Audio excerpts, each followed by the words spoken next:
Welcome to Samba Samba. Enjoy the video. In this video, I will explain how to open your Chrysler 300 trunk with a dead battery. First, find the keyhole on the driver's side door handle. Insert your physical key and turn it to manually unlock the door. This action bypasses the electronic locking system, allowing you to enter the vehicle.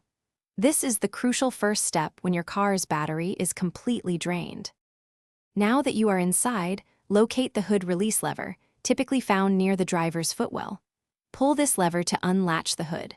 Under the hood, you will find the positive jump start terminal, often covered by a red cap. Connect a portable jump starter or jumper cables from another vehicle to this terminal and a good ground point.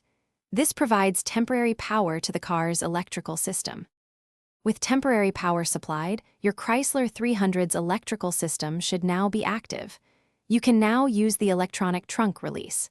Simply press the trunk release button on your key fob.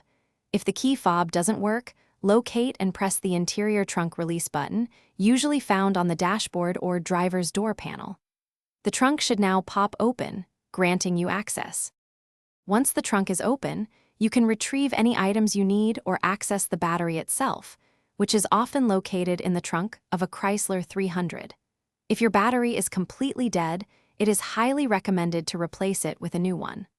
Always ensure all battery connections are clean and secure after any maintenance to prevent future issues. This ensures reliable operation. Thanks for watching. Consider subscribing if we helped you.